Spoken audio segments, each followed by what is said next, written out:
Hey guys, what's up? It's TJ. We are in Little Five Points in Atlanta. We're going to be talking to people about some student loan debt forgiveness. Let's see what they have to say.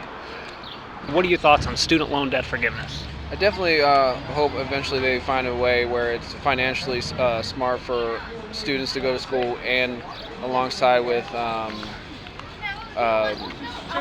economically, it will be sound as well. What are your thoughts on student loan debt forgiveness? I think there's ways to allocate funds. I think if they're the future of our country, they should be given an opportunity to do it stress-free, in a sense, and maybe there's some merit to the struggle that they have to go through to figure out what's next, but I think that it causes more harm than good at this point. Which causes more harm than good? Just that stress of having to worry about how, like, they're not even entering a job that's gonna, pay anywhere near, what. It's kind of like me paying off my car. It's like, if I want to hustle, I can figure it out. But at the same time, if I'm going to pay that $276 for the next 60 months, Right. I'm going to be paying $276 for 60 months. What are your thoughts on student loan debt forgiveness? I mean, if it was no strings attached, who wouldn't love it? But Right. you have to think about everything that's going to come with that. Is it truly going to be a complete forgiveness? Is it only certain majors, certain ages? Right. It just depends on what that really means and who qualifies for it. What are your thoughts on student loan debt forgiveness? I think it's a great idea. The way I see it is we bailed out the banks, and student loan debt is a bubble, so I can't see why we wouldn't bail out student loan debt as well. Elizabeth Warren, who's running for president, recently proposed her plan, which was for households earning less than $100,000. They get, for student loan debt, they get $50,000 of student loan debt forgiveness. What are your thoughts on that? I mean, obviously, you'd have to see where it's coming from, but I believe it is $1.25 trillion, and it is coming from a tax on millionaires and billionaires, I believe. I don't want to be that guy, but I think that's extremely fair. If it's really that cut and dry, that would be awesome. Unfortunately, I wouldn't qualify for that, but there are a lot of people that have chosen professions, i.e. principals, assistant principals, that don't make anywhere near that, but they have tons of debt. So Right. if you can get even a portion of it removed, then why not? Yeah.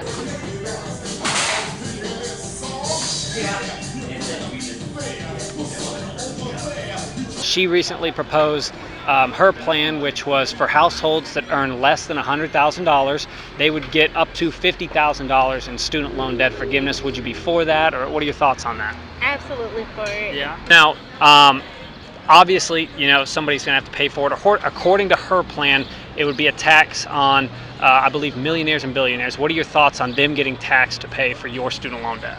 Well, I'm more of a libertarian, so I'm more of like, if they earned it, they earned it. And any piece that they could eliminate would be great, because personally, I am not trying to pay off my student loans. I give them the minimum payment, and the interest rate is so low, that's the last thing that I'm looking to pay off. I have other debt to pay off. So if someone's going to take off a piece of that burden, then sure, why not?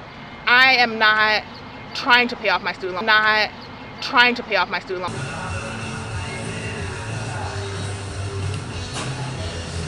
Cool. So that kind of leads into my next question. A lot of other Democratic presidential candidates have even brought over additional ideas, like Senator Sanders and Alexandria Ocasio-Cortez have both brought to the forefront the idea of free college for all. What are your thoughts on that? Yeah, I think it's a great idea, as long as it really, is economically affordable, that it doesn't inevitably, marginalize anyone. I think it's a great idea. You mentioned mixed markets, free markets. Yeah. So are you? It doesn't really sound like you're for, all for socialism necessarily, or Yeah. where do you stand on markets, since you kind of brought that up? I think socialism is a cool idea, but I don't know how realistic it would be for our nation, at least. Like, I think for a few nations that they can pull it off a little bit better than us, but we're also, a country that other countries lean on heavily. Yeah. So I don't know if socialism would be the best answer for us. Do you think that it's necessarily fair to people who chose more fiscally responsible routes who, say they couldn't afford an expensive college, so they chose to go to a community college or to put off college and go into the workforce early. What are your thoughts on that? Do you think that's fair to them? I don't think it's fair or not fair. They don't have student loans, so how is it unfair to them because they don't have the same kind of debt that I carry? So if there was a program to remove car loan debt, then they would be eligible for that. But since they don't have student debt, chose not to go to college, then they don't have a dog in this fight. So it's not about fair or unfair, it's about what you currently have in the day.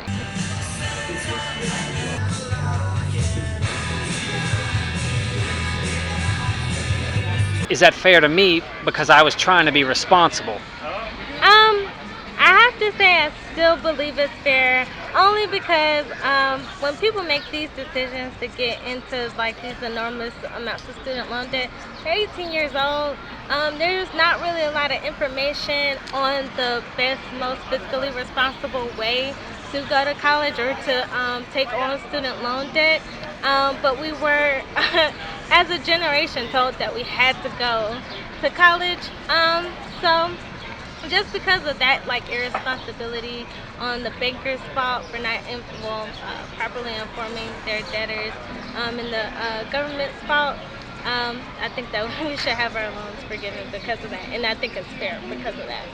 Do you think it's fair to them who chose more responsible routes who don't have that debt now?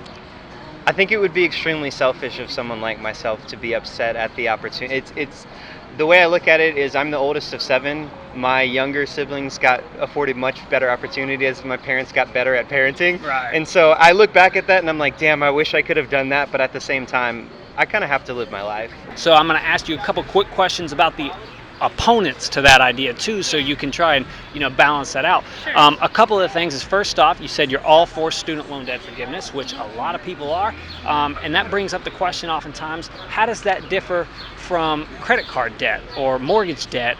Do those people get any relief if they don't have any student loan debt? How do you differentiate those, and do you differentiate them? That's a hard one, actually.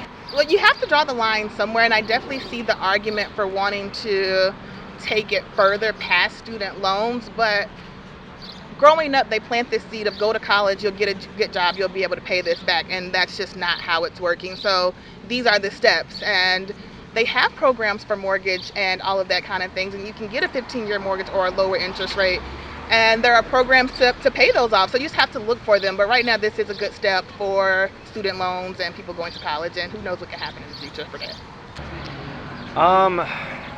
See, that would be something I have to think about for a second.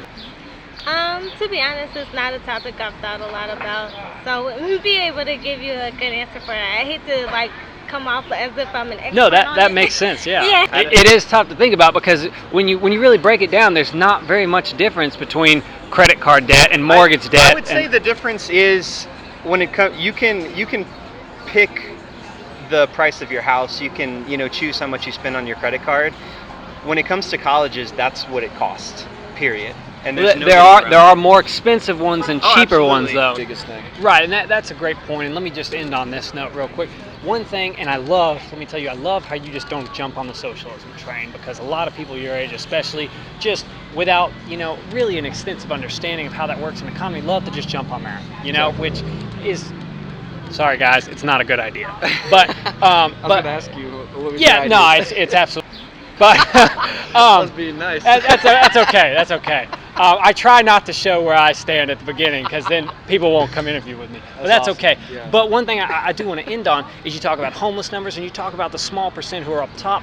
The United States has a massive wealth inequality. Yeah. Okay. The bottom is super far from the top, and Very. people who are for socialism a lot of times like to throw that out there as reasoning for. But some things that people don't understand is, although there's a huge inequality, Yeah. our middle class Yeah. is still way better than every other middle class on the face of the And earth. that's the most important. And so vast wealth inequality does not necessarily mean we're poor. Right. And that's one thing that people really need to understand. The homeless, absolutely, are a problem. Obviously, there's a difference between people who continuously put themselves in situations that make them homeless and people Yeah. who are homeless because of circumstances outside their control. But a lot of those need to be addressed, and I think you're absolutely right. But thank you very much for talking to man. me, Noah. Really enjoyed it, Yeah, man. TJ. Thanks, guys.